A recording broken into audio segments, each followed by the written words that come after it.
So that actually brings me a question for you guys, because you guys both have sports backgrounds. In all honesty, how much do you think your sports background outside of arm wrestling helped prepare you for that piece of competition? Because I get a lot of new guys who might not have a strong sports background, and they have such anxiety, table anxiety, and competition anxiety. And it's a two-part question. So if you think that it did help you, like how much of what it was for preparation, like before, like pre-game or pre-match, like do you have a ritual you follow? Because I know a lot of people in sports have a ritual that they follow, or they have traditional things that they have to do. Ryan, you want to go with this? This is more geared towards you. Well, I mean, we're talking sports background helping. I gotta say that I was an arm wrestler before I did anything else too. Okay. So if you're looking at powerlifting, strongman, and even like my limited experience in mixed martial arts, I can tell you that powerlifting and strongman did not cause me any anxiety as far as or anywhere near or what arm wrestling did, because arm wrestling, you're across the table from somebody that is going to be doing a lot more than just being a stationary object that I have to move. Bench press, strongman, it's you versus an object. So you kind of know what you're up against, you know what you're capable of, and the anxiety isn't as high as when you're facing another person. I can tell you that probably I learned everything I can from actually being an arm wrestler. And as far as rituals go, yeah, I've got rituals. I find a mantra or something to tell myself, like a one-liner, that I will stir up emotion and trigger adrenaline instantly and get me kind of fired up. And that thing changes from time to time. And that was my old coach, and Miles Wilco, who is probably the most underachieving talent in the history of arm wrestling, is the guy that kind of got me going on coming up with a mantra. And he'd say, "Junior," and he would come up to me and he'd give me this line. I'd be like, "Yes, that's the one." And that's what I would tell myself leading up to the tournament, walking up to the table, at the table. And that's my ritual, man. That's what it is. That's and awesome. To this day, for the last 20 plus years, I've thought about it. Like the week leading up, what am I going to say to myself to really stir up that emotion and adrenaline and really be able to fire myself up and hulk up on the way to the table? And it works all the time. When I say Miles is underachieving, he's the kind of guy that was the opposite of that. He would get to a point where, and when I say get to a point, I mean he'd be in the final at the World Championship and he would mentally deteriorate. He would get to that point where it's there for the taking, and he'd say, well, second in the world is pretty good, and that would be it. And that's the highest he ever got. And that's kind of what his downfall was. And that's, you talk about mental preparedness. Right. He was the best until it came to that last match. And I don't know whether it's the break between the tournament and the finals or what it was, but the guy should have been a many-time world champion, and he just never was. He's been silver medalist numerous times.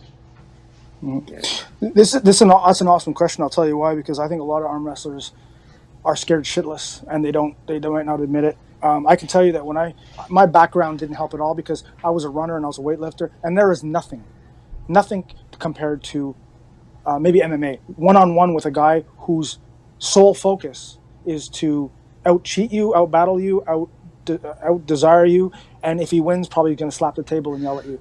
So there's a shitload of anxiety in a one-on-one arm wrestling match. When I started, I remember going into every match like I was going to get smoked. Every tournament like I was expecting a 2-0, and to the point where I would throw up in the washroom, or even say, just do back the fuck out, get out of this thing. You're going to get ripped apart.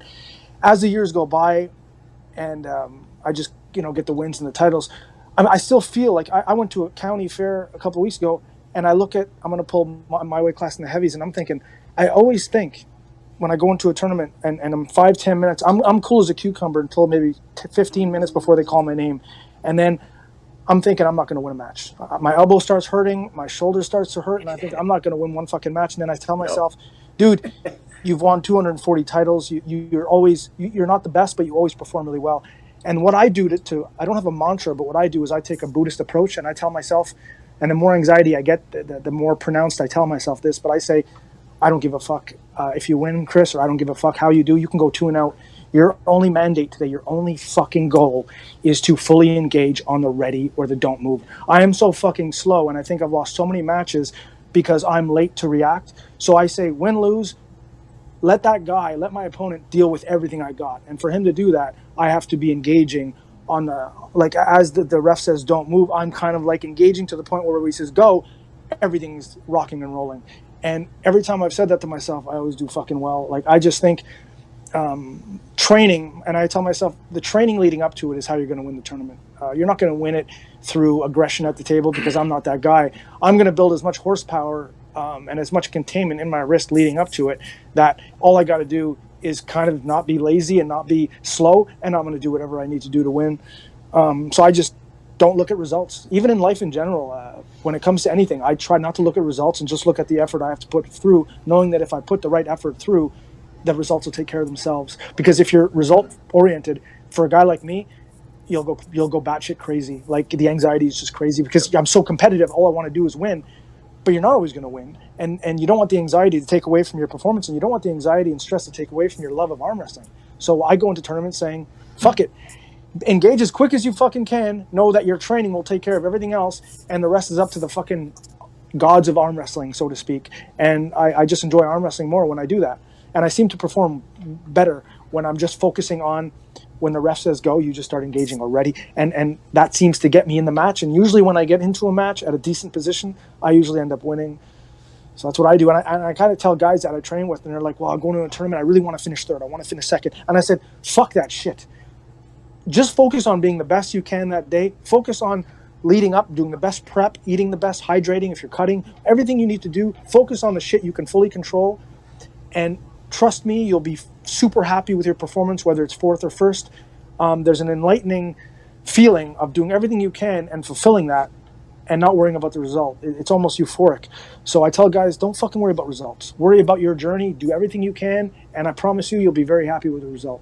That's the perfect articulation for it. Can be applied to a lot of other things too. Yeah. Especially like football. I mean, heck, you could have came in. I could bring you into one of our meetings and let you do that 2-minute speech for these kids, and that's spot on. Yeah. You know. 7 months ago, I started a job, and it's a job that I've never done, and I'm not geared for that. I don't have a genetic predisposition for that job, and I was struggling at the beginning, and I was on 3 months training, and I was scared I'd not get hired or fired. And I said to myself, fuck it. All you're going to do is outwork everyone. You're just going to outwork everyone. You're just going to work as hard and as fast as you can, and do overtime, never show up late. Do everything you can fucking control, knowing that it's going to end up right. And it ended up right. When in doubt, just fucking work your ass off. Outwork everyone, train as hard, be as smart, be as prepared, knowing that the gods will take care of everything else. Right, and that almost relates back to the little video that Devin did with RVJ when he was up there training. Yeah. Like the genetics over work ethic over all the variables. Like, how does that really weigh? Like, that to me, that video was really interesting, and Rob went back at Devin a little bit, and, and I don't know. I don't know really where I stand on that, but I can tell you that work ethic and genetics are a huge thing in the sport for sure. Your genetic predisposition and then what you choose to do with it. Now, I don't really know where the ceiling falls, though, but that's very interesting, because I've had this exact conversation the last few days with one of the guys in Winnipeg. He was talking about how he could train for all this time and still not be able to beat me, and how these guys have trained for years and they're not close to me, but I haven't missed a workout in 20 some years, man. Like, it's preparation all the time. Like, are you still training? Are you still getting ready? Absolutely. I never stop. I've taken time off from injuries, but it's not that I'm being lazy and just not doing stuff. And I don't think guys appreciate fully that when you are training for a sport, you don't stop. You just keep on trying to get better and stronger, and you don't rest. Yeah. I'll tell you guys both an awesome story. I've trained with different teams. I've probably had thousands of people come in and come out. And many times the genetic guys, or just many guys, what they do is they try to get a move in, and when it doesn't work and they end up in a vulnerable position, they stop and they restart. And about I guess about 9-10 months ago, I was training with this local team here, all novices, amateurs. And there's one guy named, and I'll never forget this. You guys don't know him. His name is Benjamin Beatty, about 240 pounds, not very strong, not very good. And he just decided we were running two tables. I was on one and he was on the other, and he was on and off. And at one point he got on the table and he just lined up people and he said, pin me. And he would throw everything he could into the match in a hook, and he'd hold certain guys, and sometimes they'd pin him and he'd go right to the left arm, right arm. And then at one point I got off my table just to witness what he was doing. And he was just refusing to give up. And when one arm would get pinned, he'd go to the left. And he went for about an hour straight. And I was almost like in awe. And I said to everyone there, like everyone's not paying attention, they're drinking, they're having fun. And I said, this is the most beautiful fucking thing in our sport. One guy refusing, not to lose, everyone loses, but refusing to quit, refusing for lactic acid to have him get his ass off the table and go sit down and drink water. And this guy was not an athlete. He had a gut, nothing special about the guy, except for this 60-minute segment, he refused. He just accepted that he was going to be in so much fucking pain and he was just not going to quit. And I said to myself, I'm never going to fucking forget that. Like, there's nothing more amazing than pain tolerance and work ethic. And I don't give a fuck titles, blah, blah, blah, money. You see that guy refusing to quit on a practice session and going to the left, going to the right. And I mean, beads of sweat, eyes red. I mean, his heart rate was probably about 195. I mean, he was just refusing.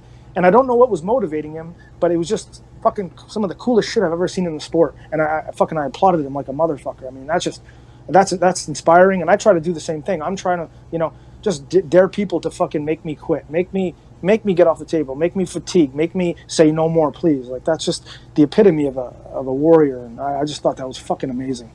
Yeah. Just thought I'd share that with you guys. I love it. It's awesome. One thing I'm going to tell all the guys in the feed, I apologize. I'm not going to get to everyone's comments. I'm just not. I'm going to do my best.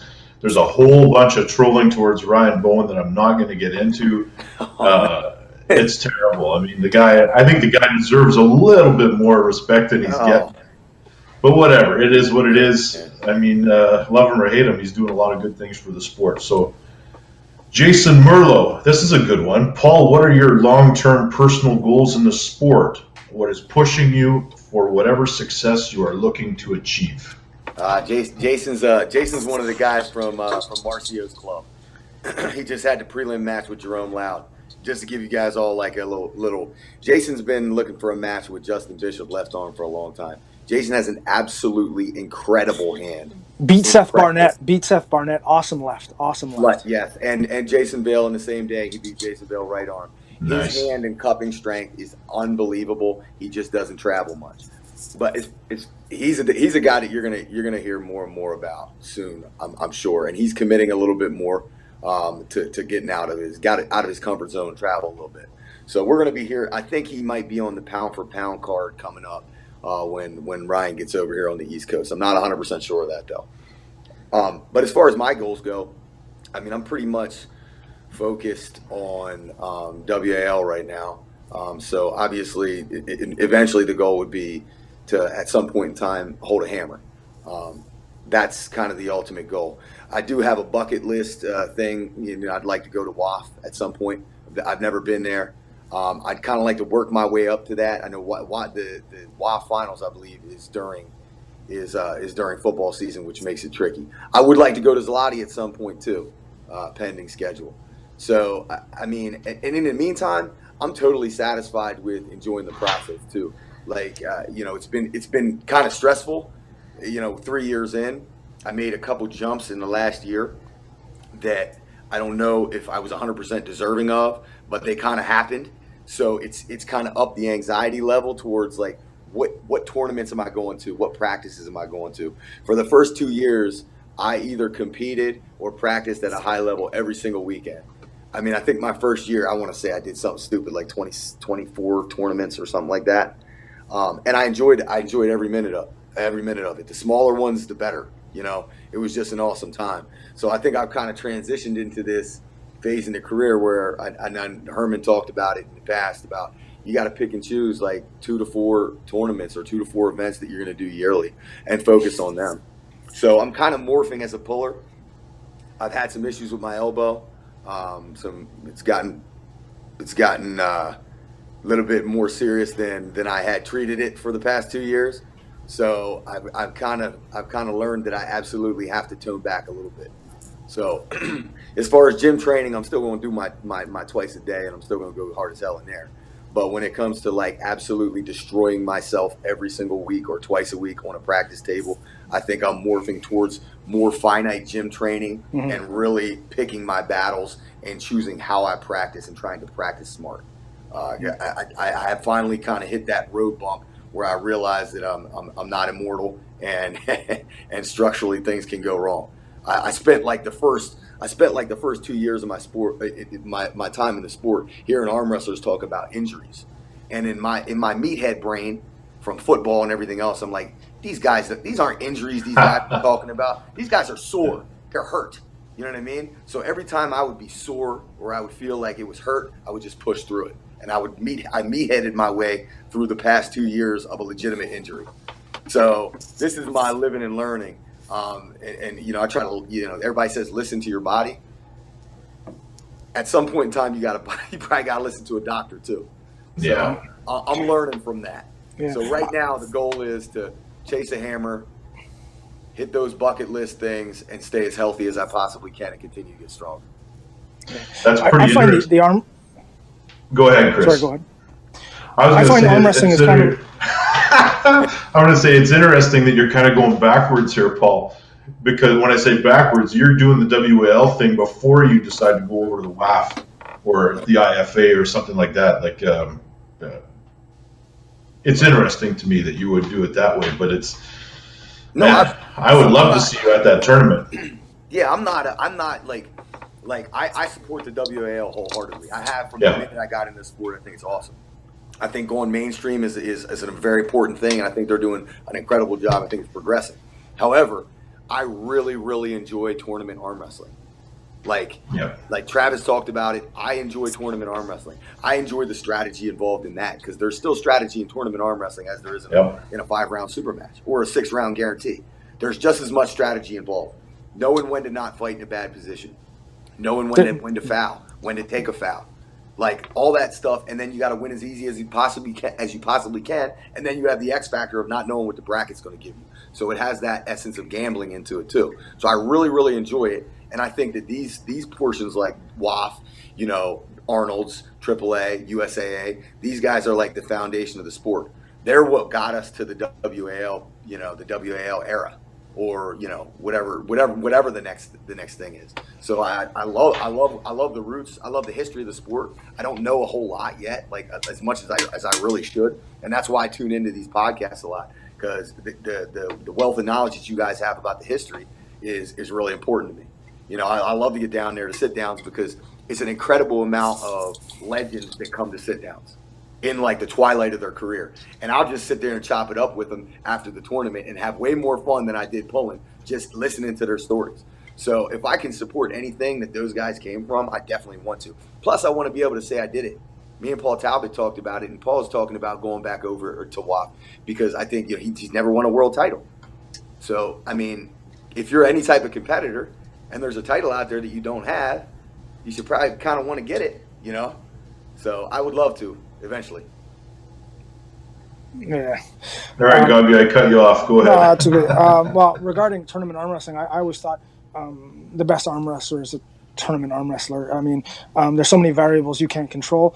And you're talking about anxiety. There's a lot of anxiety in pulling one guy.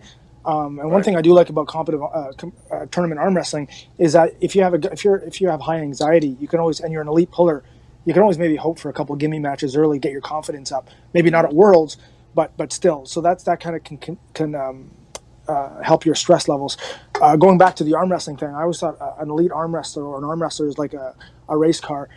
Your first couple of years, all you're doing is building the welds in the frame. And so everything you do is to secure those welds. Once those welds are secure, and the only way you're going to secure those welds is on the arm wrestling table, then you want to fine-tune your engine, increase horsepower where you can, stuff like that. So I think in the first 5 years, 3 to 5 years, the table has to be huge, even if there's a lot of pain involved. After 5 years, and you're probably at close to that or maybe just under it, but you expedited it only because of your background and your genetics. But after 5 years, you can kind of, I'm not saying you got to stay away from the table, but you can focus more on gym and refining your certain areas, Right. knowing that the welds will hold in, and you can just try to increase your engine's horsepower. So I think at a certain point you have to focus more on the in the gym or on just sheer horsepower than the specific nuances of table time. Right. At some point in time, you're like, obviously you can always learn, but you Yeah. get to a point learning wise where if you've traveled enough and learned from enough people, where you have a solid enough base and a solid enough understanding. And like you said, when those welds sure up, when that wrist sures up, because everybody gets on the table, not everybody walks in with a great wrist or great No. fingers. So once that stuff tightens up, and that angle tightens down in your arm, and then you also have enough of an arm wrestling IQ. How much damage do you want to continue to do to those Yeah. joints, or how do you want to parse that out?